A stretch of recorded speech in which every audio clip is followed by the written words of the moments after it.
Raksasa teknologi Korea Selatan LG Electronics diperkirakan mengalami kerugian operasional pada Oktober hingga Desember 2025. Dilansir dari Xinhua, estimasi kerugian operasional mencapai 109,4 miliar won atau setara sekitar 1,3 triliun rupiah.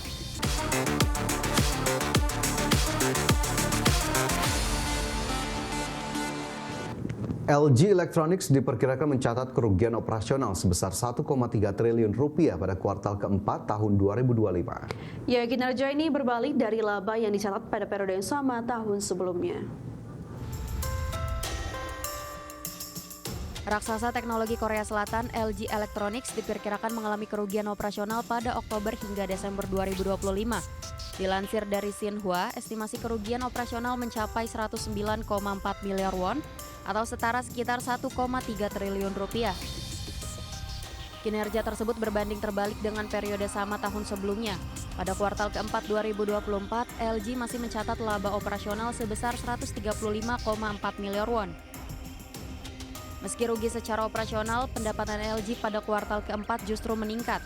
Total pendapatan tercatat naik 4,8% secara tahunan menjadi 23,85 triliun won. Untuk sepanjang tahun 2025, pendapatan perusahaan diestimasi tumbuh 1,7%. Total pendapatan mencapai rekor tertinggi sebesar 89,2 triliun won, namun laba operasional turun 27,5% menjadi 2,48 triliun won. Penurunan laba operasional 2 digit dipengaruhi pemulihan permintaan layar yang lebih lambat dari perkiraan. Persaingan yang semakin ketat meningkatkan biaya pemasaran, ditambah biaya restrukturisasi non berulang terkait program pensiun sukarela pada paruh kedua 2025. Berbagi sumber IDX Channel. Pemirsa, Kawasaki Heavy Industry menandatangani kontrak pembangunan kapal pengangkut hidrogen cair terbesar di dunia dengan Japan Susio Energy. Proyek ini menjadi langkah strategis Jepang dalam memperkuat rantai pasok hidrogen global dan mendukung transisi energi bersih. Kawasaki Heavy Industry menandatangani kontrak pembangunan kapal pengangkut hidrogen cair terbesar di dunia dengan Japan Suiso Energy. Raksasa industri asal Jepang Kawasaki Heavy Industry akan membangun kapal pengangkut hidrogen cair berkapasitas 40.000 meter kubik. Proyek ini dikerjakan berdasarkan kontrak dengan Japan Suiso Energy sebagai operator kapal. Melansir CNA, kapal tersebut akan dibangun di pabrik Sakaide milik Kawasaki di Prefektur Kagawa, Jepang bagian barat. Japan Suiso Energy akan mengoperasikan kapal ini dalam kerangka dana inovasi hijau yang didukung pemerintah Jepang. Program tersebut dikelola oleh New Energy and Industrial Technology Development Organization atau NEDO. Proyek ini dirancang untuk membangun rantai pasok hidrogen cair berskala komersial dan memperkuat posisi Jepang di pasar energi bersih global. Sebelumnya, Kawasaki mencatat sejarah dengan membangun kapal pengangkut hidrogen cair pertama di dunia bernama Suiso Frontier pada 2021. Kapal berkapasitas 1.250 meter kubik itu digunakan dalam proyek percontohan Jepang-Australia pada 2022. Menurut Kawasaki, kapal baru ini dikembangkan untuk menjawab lonjakan permintaan hidrogen global pada 2030-an dan mempercepat transisi energi rendah karbon. Berbagai sumber IDX Channel. Pemirsa, Asus terus memperkuat lini Asus Business Solutions sebagai solusi teknologi untuk kebutuhan perusahaan dan institusi. Ya, melalui ekosistem ini, Asus menawarkan perangkat keras, perangkat lunak, dan layanan terintegrasi untuk mendukung produktivitas dan keamanan bisnis. Asus terus memperkuat lini Asus Business Solution. Asus Business Solution dirancang untuk menjawab kebutuhan dunia usaha yang semakin dinamis.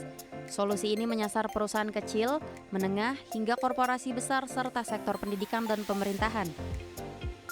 Dalam Asus Business Solution, Asus menyediakan beragam perangkat seperti laptop bisnis, komputer desktop, server, dan perangkat jaringan. Setiap produk dirancang dengan standar keandalan, daya tahan, dan efisiensi untuk penggunaan jangka panjang. Asus Business Solution juga menekankan aspek keamanan data dan manajemen perangkat. Fitur keamanan perangkat keras, perangkat lunak, serta opsi manajemen terpusat dihadirkan untuk melindungi data dan menjaga kontinuitas operasional bisnis. Solusi ini dirancang untuk mendukung pola kerja modern termasuk kerja jarak jauh dan hibrida. Asus menyediakan perangkat dengan kinerja stabil, konektivitas lengkap, dan desain ergonomis untuk meningkatkan produktivitas karyawan. Melalui Asus Business Solution, Asus juga menyediakan layanan dukungan teknis, layanan servis, serta kemitraan bisnis. Langkah ini ditujukan untuk membantu perusahaan menggunakan dan mengelola teknologi secara lebih mudah, efisien, dan berkelanjutan. Berbagai sumber IDX Channel.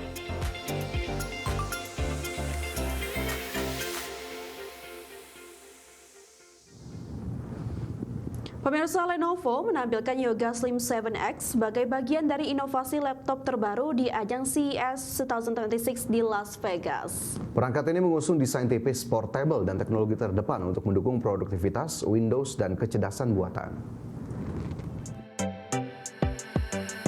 Lenovo menampilkan Yoga Slim 7X di ajang CES 2026 di Las Vegas. Lenovo Yoga Slim 7X ditenagai prosesor Qualcomm Snapdragon X3 Elite berarsitektur ARM yang menawarkan performa tinggi dan efisiensi daya. Prosesor ini memungkinkan laptop menangani tugas multitasking dan fungsi AI modern secara lancar dan efisien. Perangkat ini memiliki layar OLED PureSight Pro 14 inci dengan resolusi 2,8K, refresh rate 120Hz dan terang hingga 1100 nits. Panel layar ini menawarkan warna akurat dan kontras dalam berbagai kondisi penggunaan yang sesuai untuk konten kreatif dan harian. Lenovo mengklaim Yoga Slim 7X mampu memberikan daya tahan baterai hingga 29 jam dalam satu isi daya. Dengan bobot ringan dan profil tipis, laptop ini mudah dibawa kemana saja, memudahkan pengguna yang sering bergerak. Perangkat ini dilengkapi konektivitas Wi-Fi 7, Bluetooth 5,4 dan 2 port USB 4 untuk kecepatan transfer data maksimal. Sistem audio mampu memberikan suara yang jelas berkat dukungan Dolby Atmos dan mikrofon multi-array untuk video call lebih jelas. Yoga Slim 7X dipersiapkan sebagai bagian dari Copilot Plus PC yang mengintegrasikan fitur AI dalam Windows.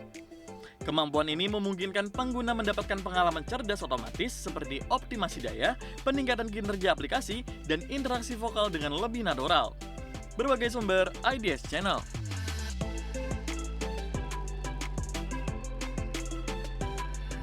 Kejaksaan Amerika Serikat mulai membuka penyelidikan terhadap Chairman The Fed, Jerome Powell, atas dugaan pelanggaran dalam proyek renovasi kantor pusat The Fed. Ya, Powell pun menyebut penyelidikan itu sebagai konsekuensi atas sikapnya yang kerap berseberangan dengan pemerintahan Donald Trump.